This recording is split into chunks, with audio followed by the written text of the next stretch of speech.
You're right that hepatitis C certainly can be acquired asymptomatically, and people can have clinically latent disease that lasts for years or if not decades before they develop any symptoms or signs of chronic infection.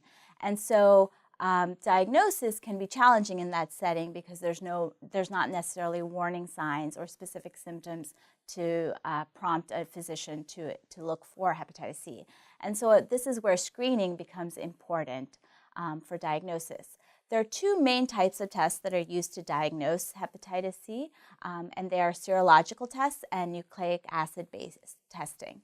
The most commonly used screening test is serologic, meaning that we look for the antibody to hepatitis C virus.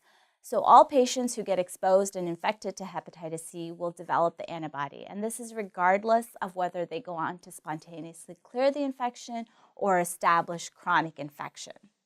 So the first test that's performed is a screening test looking for antibody against hepatitis C.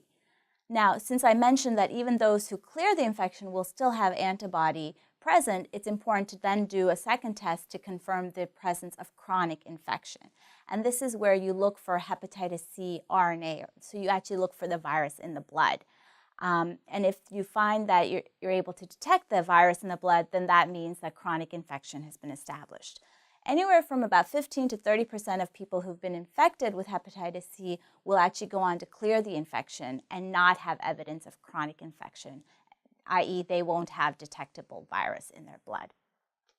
Now, the important thing to remember about this also is that patients who get treated and cured of hepatitis C will still have the antibody oftentimes for life.